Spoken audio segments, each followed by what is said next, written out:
Helena Matos, e o debate de ontem ajudou a esclarecer os eleitores franceses sobre o que está em causa nestas eleições? Muito sinceramente, os eleitores franceses não sei. Nem estou em modo de poder responder. Aos estrangeiros que, como eu, estavam a assistir ao debate, quer dizer, não me trouxe mais nada do que aquilo que já sabia e que é que a França, de facto, não quer discutir os seus assuntos a sério.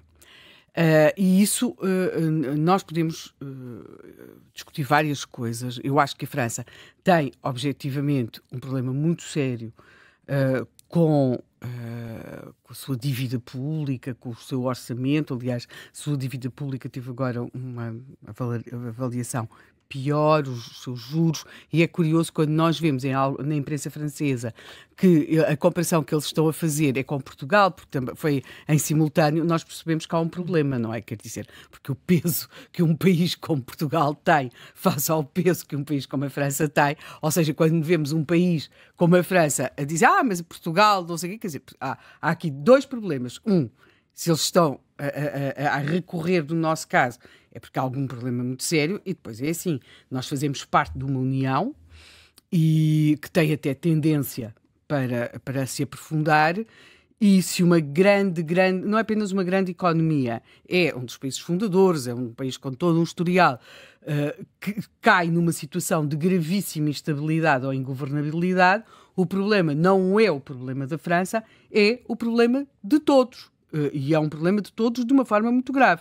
Quando houve a questão da crise das dívidas, era evidente que se a falência fosse só para a Grécia ou Portugal, a possibilidade, quer dizer, quando se começa a falar da Espanha, percebe-se que é completamente diferente, porque se o problema fosse só com Portugal ou com a Grécia, ou podíamos falir, ou podia haver uma intervenção qualquer que resolvesse isto de outra forma. Porque quando se é um pequeno país, para o melhor e para o pior também, é sim um pequeno país.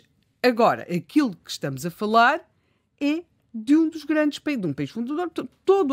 Há uma questão histórica, há uma questão política, há uma questão do peso. E nós vemos como neste momento já temos uma mudança da centralidade da União Europeia em termos políticos. Eu acho que, tendo em conta o resultado das últimas europeias, o que aconteceu na Alemanha, colocar o chanceler numa situação de grande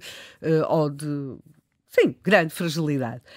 E tendo em conta a situação francesa, nós percebemos, e como é claro, sempre tivemos isso na União Europeia e antes, na Comunidade Económica Europeia, na Comunidade Europeia, a emergência de figuras. Eu acho que neste momento nós vemos claramente a emergir a figura de Giorgia Meloni, que pode levar ela mesmo protagonizar uma refundação do espaço político em que está inserida e que poderá até mudar um pouco esta arquitetura / contabilidade, como se organizam os poderes e a distribuição dos cargos dentro da União Europeia. Porque, em geral, nós sempre assistimos a isso. A União ou a Comunidade tinham os seus órgãos, mas depois havia lideranças na Europa. Aquilo que nós vemos neste momento é que os sítios para onde costumávamos olhamos, e na Alemanha vamos antes a seguir a senhora Merkel. Nós todos os dias tínhamos notícias sobre a senhora Merkel. O que é que a senhora Merkel disse? Independentemente de concordarmos, discordarmos, não interessa, mas era uma referência, não é? A dada altura, uma pessoa percebe que aquilo foi um grande país, mas que vive de uma história que já não é acompanhada pelo presente. Ou seja, é um grande país. Vivem mal com isso. Claro, e isto gera uma cultura do ressentimento.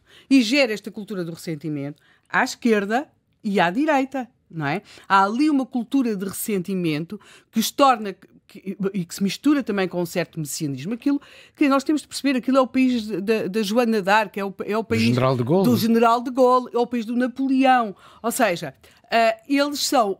há ali um messianismo. Eu recordo... Le grandeur de la France. La grandeur, uma pessoa quando eles vêm com la grandeur, quer dizer...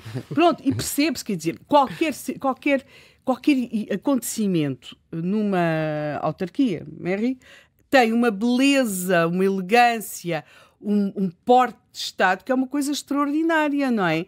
Mas depois percebe-se que aquilo já não é acompanhado. E essa cultura do ressentimento entre uma França, que obviamente nunca foi como eles imaginam agora imaginam, mas pronto, era grande e que agora não tem essa capacidade de acompanhamento, gera mesmo esta cultura de ressentimento. Pois eu acho que houve, de facto, ali, em termos das questões da segurança, o centro perdeu o tino. Ou seja, a dada altura era evidente que havia problemas muito sérios e, aliás, os primeiros alertas vieram de sindicatos de esquerda, sobre aquilo que eles chamam os territórios perdidos da República. De facto, não conseguem impor a lei comum, não é?